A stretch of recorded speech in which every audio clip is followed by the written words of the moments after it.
Toyota Zone, the action sports show. We'll be coming at you all day with all sorts of interesting guests, personalities, and racers. And to kick things off, we got the father-son duo right here, the legends and the legend in the making, Mr. Ricky Johnson and Luke Johnson. My name is Dan McGranahan. My co-host Grant Langston will be coming at you all day. Tell your peeps to get over here. What's up, boys? It was a great night. Thanks for having us, Dan. Hey, China, how's everything going, Grant? Sweet like a pineapple sandwich. That's right. How is Vegas treating? So let's start off. How's Vegas treating you so far? For me, not so bad. I need to be a little more responsible and not lose a $500 gambling chip, and that would be a little bit better. That would make because you know what they say, Dan. The only thing cheaper than one motorcycle racer is two. Right. And so when it comes to losing a $500 chip, I would have thrown myself on the ground and been crying. But If I just had $1 for every time I've been in Vegas and Grant said, "Man, I lost a $500 chip. I don't know where it is," you'd have $1. No, but it's awesome. So it's great to be here at SEMA. I mean, this place is phenomenal. I've been coming here for over 20 years, and just looking at how it's evolved and how organized it is and all the different things that's going on. But it's crazy because it's all about social media now, because now the world can see it and hear about it and do all that. So it's exploding because of it. And we're the cars are the stars, man. It's great. You get to see all kinds of new stuff. And I don't know about you, but I love walking around. I like window shopping, man. I get this card, get that card, and I get home. I'm like, I'm going to buy 3 of those. I already looked at some water tanks for the pre-runner. But yeah, last night turned out awesome. Luke and I qualified in the top 10. Luke is driving for Cops Racing, and I'm driving for Team C Racing. So nice. It's awesome that John Langley and Zach Langley are giving Luke that opportunity. I'll let him talk about that. But I'm really thankful for Team C. You say it's awesome, but I say they're lucky to have the opportunity. Because, Luke, you're shooting your star out of the atmosphere right now. Congratulations on the championship, man. Thank you. Yeah, no, this has been an incredible year for me.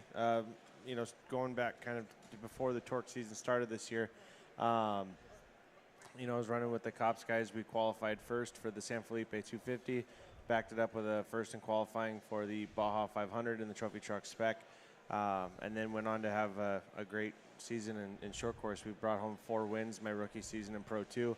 And 10 podium finishes out of 13 rounds. So definitely off to a good year. And then to land in the top 10 amongst a bunch of legends in the sport and legends in the making. I think a lot of it had to do with the guys that were announcing the races is why you had so much success. That's 100% right there. Had nothing to do with I was there for the first win, at least. Yeah, Grant was there to watch me cry like a baby in Chicago. But after everything that we went through, unfortunately, I had some sponsors pull out in March. So leading up to the season was very uncertain for me. Hey, how are they feeling right now? There's some geniuses going on over there. Yeah, some awkward handshakes for sure. But it's I love it. I definitely have been blessed to be supported by a lot of people. We'll be over here at the Volant booth later on today doing some autograph signings over by my cardboard cutout. It's probably going to be staring at Grant all day over there next to my manager Ernie's Raptor over there. So if you get a chance, stop over there and check that out. But nice. Yeah, so pretty cool deal qualifying and having the year we're doing, but we got 1,200 miles to sort it out. I'm going to be doing the first 340 to 360 miles and then passing off to Kyle Jurgensen and then on to Zach Langley to hopefully bring it home to the finish. So, And do you feel like you got the competitive rig? Do you feel like what's the objective here? Like, what's success? So far coming away with a top 10, my first shot qualifying, is definitely a mark of success. And I think if we can hold pace with these guys that have been doing it for a long time, I think that's going to be, I want to pass off the truck in a good position. I think we can work ourselves up into the top 5 before I pass the truck off. So, the Cops guys have done an amazing job with supplying me with a good race truck. I just need to go out there and put in some solid miles and just minimize my mistakes. So when you drive the Cops truck, like, do they have, you know where I'm going with this? Do they have, like, bad boys, what you gonna do? Piping in your headset the whole time? We did find out one thing yesterday. Tell them about your epiphany, about the number. Yeah, so as we were showing up to the show, I was talking to my co-writer, Pete Brinkerhoff, And he said that as he was getting to his hotel, he could see our chariot, the number 50, and I all of a sudden had this epiphany. I'm like, 50. They're number 50. 50. I was like, You had the same one right now. I love it. Oh, 5-0, time to go. yeah. So then I asked him. I was like, "Hey, is this?" I'm like, "Why'd you guys pick the number 50?" Like, "Well, it's the 50." I'm like, "All right, so you guys are that creative," which is kind of funny. I was like thinking I was onto something, but they were on it the whole time. So, yeah, it's definitely. But So the siren in that thing though is yeah, a full cop siren, it's right? got lights and got- everything. Got the lights and sirens and stuff. You get a little badge. I don't get a little badge, but I did think about showing up in like handcuffs? a Lieutenant Dangle thing for like contingency with the little short shorts. Because it stuff. was, Reno. Halloween. Oh yeah. Yeah, I dressed up as a race car driver. I get to pretend to be that for a little bit. 2 years ago, we did some filming. We were at a McDonald's, and all of a sudden, the guy came running, jumped on our hood, and was like running around. I'm like, oh, I started cussing and stuff like that, trying to roll up my windows. Next thing I know, I hear a cop running across the way, and he's like, freeze! And he's got his gun out, and I'm thinking, oh, Nick, how? So when he didn't shoot him, had him on the ground, I realized I got to get my phone out and video it. So I talked to the sheriff, Joe Lombardo, and also to John Langley. I said, can I get a producer credit? Because I think I just filmed an episode. Yeah, 100%. And then McDonald's parking lot. But yeah, it's pretty cool. The qualifying, there was some controversy. A lot of the guys didn't want to do it on Halloween night. So a lot of the desert guys don't like to qualify on short course tracks, which I totally agree that the trucks aren't built for it and it's expensive. But this is the biggest show in America, and it's I think the second biggest in the world when it comes to automotive shows. So for a score to put it out there and have us be represented out in front, They're doing a great job. Yes, it is tedious and expensive, but that's what our sponsors are looking for. And that's the thing where I think we all agree with it. It's always hard between doing the right thing, but also what's also going to bring credibility or attention or get it in the forefront, and an event like this does help that. And, everyone's going to have their opinion. Even if you did have a different track, there's going to be people that liked it, that disliked it, weren't happy with the situation. It's too soon, it's too long, it's too short, Well, but Grant, remember when you're doing Supercross, and Dan knocked my phone over. Sorry, people on Facebook Live, kind of messed that up. Is when you had to go to press day. It was kind of a because you go there and the track wasn't done, but you got to feel the dirt, so it was good and bad. But then somebody comes back to you, or you get some press or something like that. So as a racer, unfortunately, you got to give to get. Yeah. No, I agree with that 100%. But well, and as you can see here, there's people walking around from everything from hot rods to exotic cars to imports and stuff like that. So you get this exposure to someone who may become an instant fan right away with such a diverse amount of interest in the automotive industry. I've heard it from a few guys that race NASCAR come out and done the short course stuff and said this is the best kept secret in motorsports. And so this is our opportunity to make it not a secret anymore, and then hopefully bring in some new fans and some new interest from there's hundreds of brands here representing. And that's what I think sort of what Supercross did to motocross. It brought it right to the fans. It was in their face, and that I think helped just elevate the popularity of motocross in general. yeah, I can't agree with you more but it goes back and forth, because don't you agree, Grant, that you just want to be that kid that goes out and rides? Yeah. I want stickers, I want free swag, and I'd like to make a little bit of money if I could. Yeah. But I just want to ride and go do my thing. But Luke's the next generation. Like I'm like really proud of myself right now. I'm Facebook Living. I'm proud of you. And I actually don't be so proud of me. I asked Dan, how do I Facebook Live? And he said, just do this and this. And so he hooked me up. But yeah, it's a changing time. You got to be more active. You got to post. You got to do all this different stuff. And so basically, sponsors give you homework, and I hate homework. Isn't that rough? Like, why you just gave me a math equation? You just gave me calendar math to do? Right. Just tell me what I'm supposed to do. Hey, I want to reset things a little bit because we've got a new crowd here, and just so you guys know, this is the Action Sports Show. It's going down here at the Toyota Zone. We've been here yesterday. We'll be here all day today. We are interviewing tons of amazing guests. Myself, Dan McGranahan, Grant Langston on the other bookend there, and right now with us we have the father-son duo of Luke Johnson and Ricky Johnson, one of the rising stars in this sport and one of the biggest names to ever grace the stage of racing 2 and 4 wheels. So we're enjoying this right now. This is a good time to get to hear from these guys. And I know you're not a duo, but you're a package deal to a degree, in that you're not on the same teams all the time. Well, yeah, but How do you work that? 100% open book. When it comes to qualifying setup, when it comes to tires, we know we're both on BFGs. We ran the same size tires, same tire pressures, and things like that, because I want to give him every opportunity. And last night, I thought that he beat me. They first posted that he qualified fourth, and I qualified fifth. Yeah, does it sting a little bit? A little bit, Again, but on the other side, I'm way more proud as a father. What was the split? No, but it was wrong. So we don't know They changed the time. Happened. Yeah, we don't know what happened between the times that were posted last night and the official times that came out today, but that's why. So he didn't beat you. He didn't. Which is the only reason Ricky is comfortable telling this story. No, I'm not. I was the first one to congratulate him. He goes. Someone just sent me a post of times, and I got fourth. He wasn't. Hey, congrats, kid! You're slower than me. Good job. Hey, buddy, good job. And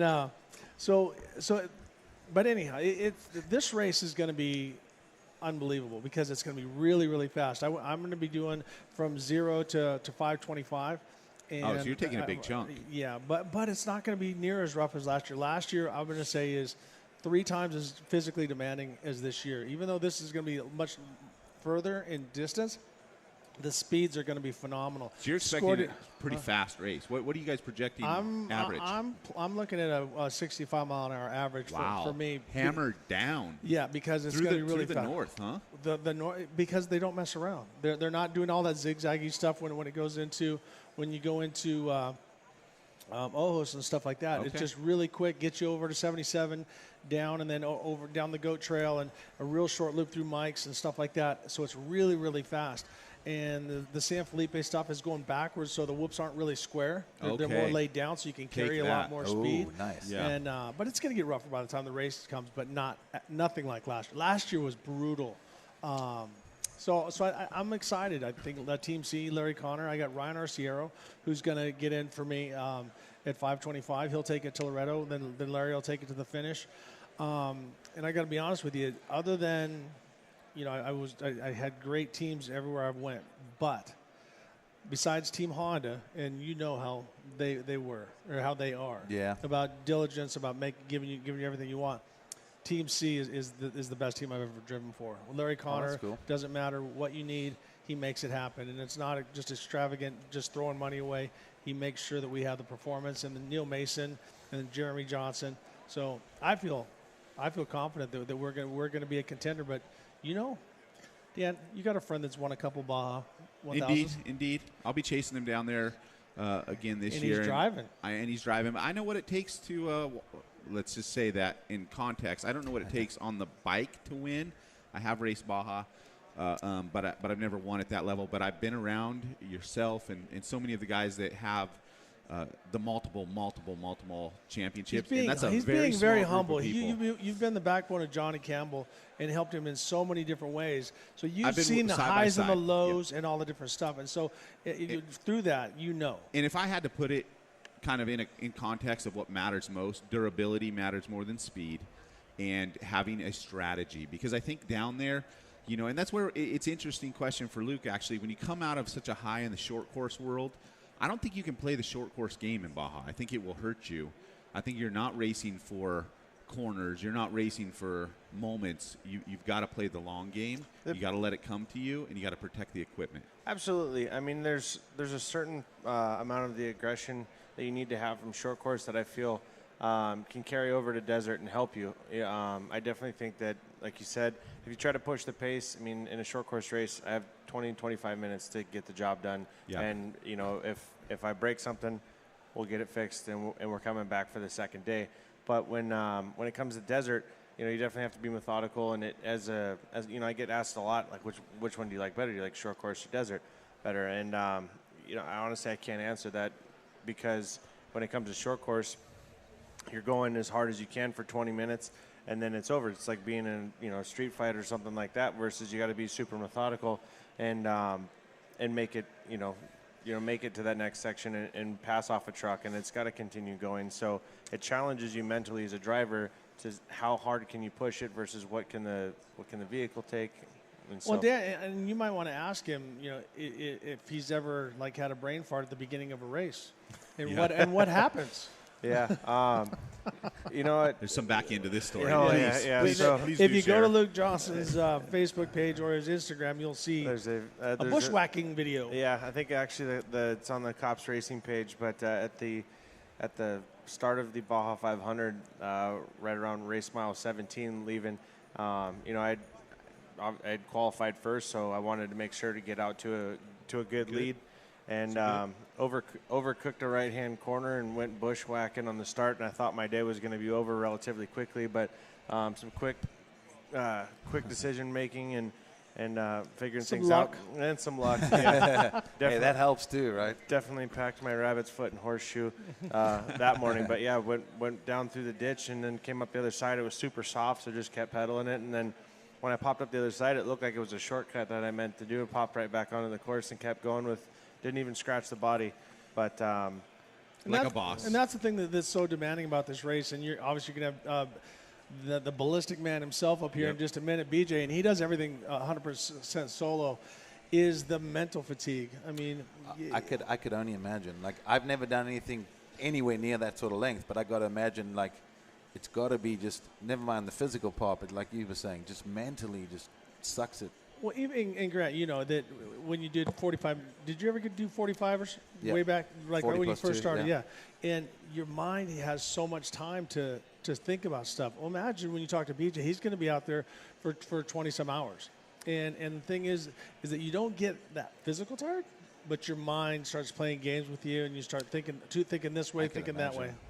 I can only imagine. I mean, you know, when I remember hearing about, you know, the Baja 500 and thinking, oh, that's, you know, seeing the footage and going, oh, that's pretty gnarly. I mean, driving 500 miles is a nightmare, but you're on a smooth asphalt freeway with convenience stations and gas stations. You know, everything's right there. It's very simple. Now you can take out of the element, and there's that certain element where it's not a groomed track. It's not, you know, you're out there hammering, like you're saying, whoops, open area. There could be a wash, you know, like a rain rut, a big rain rut from a flood. I mean, there's so many things. You got to be on your game, so your mind is going the whole time. And I mean, I admire it that you guys can do that. I mean, honestly, I don't think I could mentally go through that sort of. Well, you'd surprise yourself, because the hard part I feel about a 45-minute moto is that it's lap after lap. That same bump is there. That same bump is there. That same everything is there. But Luke can share with you that But the adrenaline. I think that's a little bit easier because I know what to expect.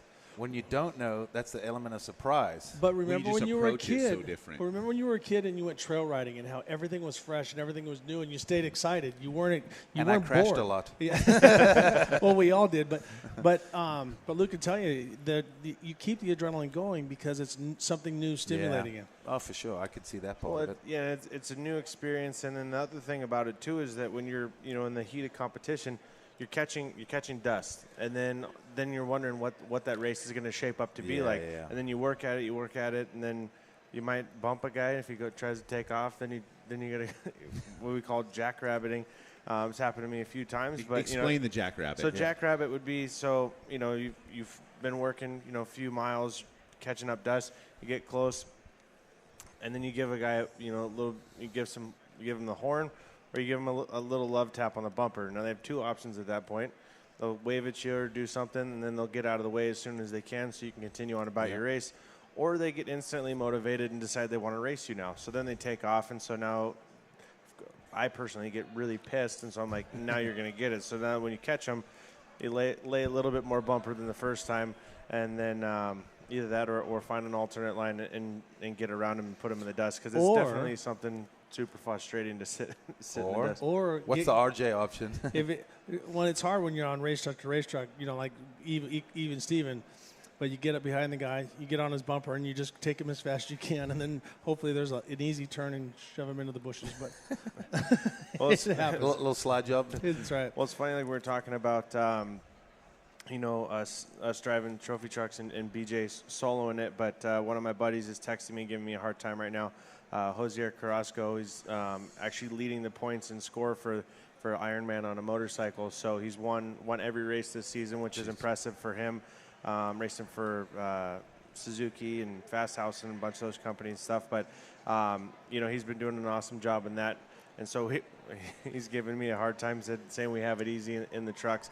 But he's definitely a tough guy. No, Josier, you get to stand up and stretch, and you got breeze and all different. So Yeah. we're in a hot, confined area, and we're sitting the whole time. And on top of that, our buddy and my dad's business partner Jeff is going to contend for the Ironman at the Baja 1000 for what's this, the third consecutive time he's Ironmanned it? Yeah, and he actually crossed the finish line first, twice. Get this, does it twice, Ironman, crosses the line, and then he has time penalties, and he gets second 2 years in a row. Lost last year by a minute and a half. Won by over like 30 minutes or something like that, and then he ended up getting second. So imagine how painful that was. So What was the time penalty for? Did they for say he speeding. didn't- So you go down the highways. They have sections that are 37 miles an hour through towns, and then sections where it's 60 miles an hour on the highway. And so you got to stay within that zone. That's got to be really tough. That's like going through like the pit lane. You know, That's like you going 60 miles an hour up and down Highway 15. You're going to get run over. Yeah, no. If someone's doing 60, I'm laying on the chrome horn as well. You know. Yeah. All righty. Yeah, guys, it has been amazing having Luke Johnson and Rick Johnson here on the show with us. What a great time we're having. 2017 SEMA right here at the Action Sports Show, Toyota Zone. Man, wish you guys the best. Always a pleasure, brother. Good job qualifying. My Yeah, China. Yeah.